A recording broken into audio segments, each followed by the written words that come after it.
নমস্কার বন্ধুরা, স্বপ্নপুরী একটি ব্লগে তোমাদের সবাইকে স্বাগত জানাই। প্রত্যেকদিন সন্ধ্যায় ছেলেদের এক কথা যে আজ কি বানিয়েছো সন্ধ্যার টিফিনে, তাই আমি কিছু না কিছু ওদের জন্য বানিয়ে দিই।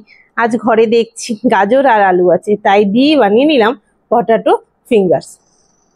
পটাটো ফিঙ্গার্স বানাতে সবার প্রথমে নিয়ে নিয়েছি আমি আলুটা আমি আগেই সেদ্ধ করে নিয়েছি, আর গাজর গ্রেট করে নিয়েছি, দুটো কাঁচা লঙ্কা কুচিয়ে নিয়েছি, আর দুটো পেঁয়াজ ভেজে নেব। তার জন্য প্রথমে আমি কড়াইতে বসিয়ে তেল দিয়ে দিচ্ছি। তেলটা মোটামুটি গরম হয়ে গেলে এর মধ্যে দিয়ে দিব পেঁয়াজ কুচিগুলো দিয়ে আমি ভালোভাবে নাড়াচাড়া করে অল্প ভেজে ভেজে নেব, যাতে পেঁয়াজের গন্ধটা আবার না থাকে, সেজন্য আগে পেঁয়াজটা ভেজে নেব। দেখো মোটামুটি পেঁয়াজটা ভাজা লাল লাল করে ভেজে নিয়েছি অল্প। এবার এর মধ্যে গ্রেট করে যে গাজর কুচিগুলো আছে সেগুলো দিয়ে দিব। এবার গাজরগুলো দিয়ে ভালোভাবে নাড়াচাড়া করে অল্প ভেজে নেব। তার মধ্যে দিয়ে দিব কাঁচা লঙ্কা কুচোনোটা। এই সময় সিজনে যেমন অনেক সবজি পাওয়া যায় না, শীতের সিজনে যেমন অনেক ধরনের সবজি তোমরা চাইলেই দিতে পারো। এর মধ্যে ক্যাপসিকাম, বিনস, ফুলকপি সবই দেওয়া যায়, কিন্তু আমার কাছে ছিল না, তাই এর মধ্যে দিয়ে দিচ্ছি সামান্য নুন। এবার নুনটা দিয়ে স্বাদ মতোই দিবে, যার যার যেরকম নুন খেতে ভালোবাসে। কেউ বেশি খায় আবার কম খায় নুনটা। এই তো আমি এটা ধীরে ধীরে ভাজা ভাজা করে নিচ্ছি। দেখো এটাকে মোটামুটি শুকনো কোনো জল দেব না, শুধু তেলের মধ্যে যে ভাপে ভাপে সেটা হয়ে গেছে। এবার এটাকে নামিয়ে নিব।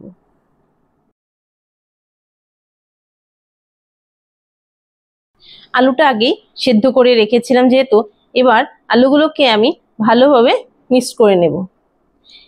এভাবে মিক্স করব যাতে দলা দলা না থাকে, একদম আঠা আঠা হয়ে যায় আলুগুলো, সেভাবেই আমি করে নিচ্ছি। দেখো আমার মিক্সচারটা হয়ে গেছে, আলু মাখানোটা।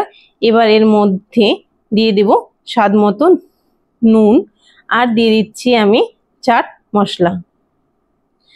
মশলা দেওয়ার পর এবার তোমরা চাইলে অনেকেই অনেক মশলা দিতে পারো, কিন্তু আমি দিচ্ছি না। আমি দিয়ে দিচ্ছি চাট মশলা আর 1 চামচ চিলি ফ্লেক্স। এবার যে ভেজে রেখেছিলাম গাজর পেঁয়াজ, যে ভাজাটা ছিল, সেই ভাজাটা এই আলুগুলোর মধ্যে দিয়ে দিব। পুরোটাই দিয়ে দিচ্ছি। এবার আমি ভালোভাবে আলুগুলোর সাথে মেখে নেব। দেখো আমি হাত দিয়ে মেখে নিয়েছি। এবার এই যে আলু মিশ্রণের মাখাটা আছে, এবার হাত দিয়ে আমি ছোট ছোট বলের আকারে গোল গোল করে বানিয়ে একটা প্লেটের মধ্যে রাখছি। সবার প্রথমে এরকম গোল গোল করে সবগুলো এভাবেই একটা একটা করে সবগুলো আমি বানিয়ে নেব। দেখো এইভাবেই সবগুলো আমি আলুর বল বানিয়ে নিয়েছি।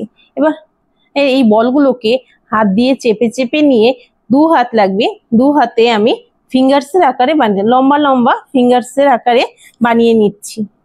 এইভাবেই এক এক করে আমি প্রত্যেকটা আলুর বলগুলো বানিয়ে নেব। এই যে দেখতে পাচ্ছ আমি কিভাবে বানিয়ে নিচ্ছি। এক এক করে আমি এইভাবেই সবগুলো বানিয়ে নিচ্ছি। আলুর সবগুলো বল লম্বা লম্বা করে ফিঙ্গার্সের আকার দিয়ে নিয়েছি। তোমরা চাইলে অনেকেই অনেক রকমের বানাতে পারো। এবার এর জন্য একটা ব্যাটার বানাবো। ব্যাটার বানাতে নিয়েছি আমি 2 থেকে 3 চামচ চালের গুঁড়ো, আর তার মধ্যে দিয়ে দিচ্ছি 1 চামচ ময়দা।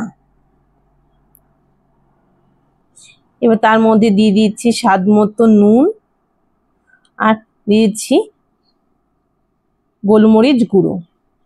এবার এটাকে অল্প জল দিয়ে ভালোভাবে নাড়াচাড়া করে আমি একটা ব্যাটার বানিয়ে নেব। আমার ব্যাটারটা বানানো হয়ে গেছে। এবার যে আমি পটাটো ফিঙ্গার্সগুলো বানিয়ে নিয়েছি সেগুলো আমি ব্যাটারের মধ্যে দিয়ে দিব। একটা একটা করে দিয়ে ব্রেড ক্রাম্বের মধ্যে দিব, কিন্তু আমার যেহেতু ব্রেড কাউন্ট ছিল না আর আমি হঠাৎই বানাচ্ছি, সেজন্য বিস্কুট আমি গুঁড়ো করে নিয়েছি। বিস্কুট গুঁড়ো করে নিয়ে এর মধ্যে সেটা দিয়ে ব্রেড কাউন্ট বানিয়ে নিয়েছি। মানে ঘরে যেসব উপকরণ থাকে সেগুলো দিয়েই বানানো যায়। আর ব্যাটারের মধ্যে তোমরা চাইলে ডিমও দিতে পারো, কিন্তু আমি দেইনি। এভাবেই এক এক করে সবগুলো বানিয়ে নিব। আর এগুলো বানানো হলে যদি গেস্ট আসার জন্য তোমরা আগের থেকে স্টোর করেও রাখতে পারো। যে অনেকেই গেস্ট আসবে তার থেকে আগের থেকেই জানে, সেইভাবে বানিয়ে যদি আমরা ফ্রিজে স্টোর করেও রাখতে পারি, তাহলে এক এক করে এইভাবে আমি সবগুলো বানিয়ে নিব। দেখো সবগুলো পটেটো ফিঙ্গার্স বানিয়ে নিয়েছি। আর ব্রেড কাউন্টগুলো কি সুন্দর একটা একটা গায়ে লেগে আছে একদম। এবার এটাকে ভেজে নেব। এর জন্য কড়াইতে তেল বসিয়ে দিয়েছি, তেলটা গরম হয়ে গেছে। এবার এক এক করে পটেটো ফিঙ্গার্সগুলো দিয়ে দিব। এভাবেই আমি সবগুলো আস্তে আস্তে ভেজে নেব।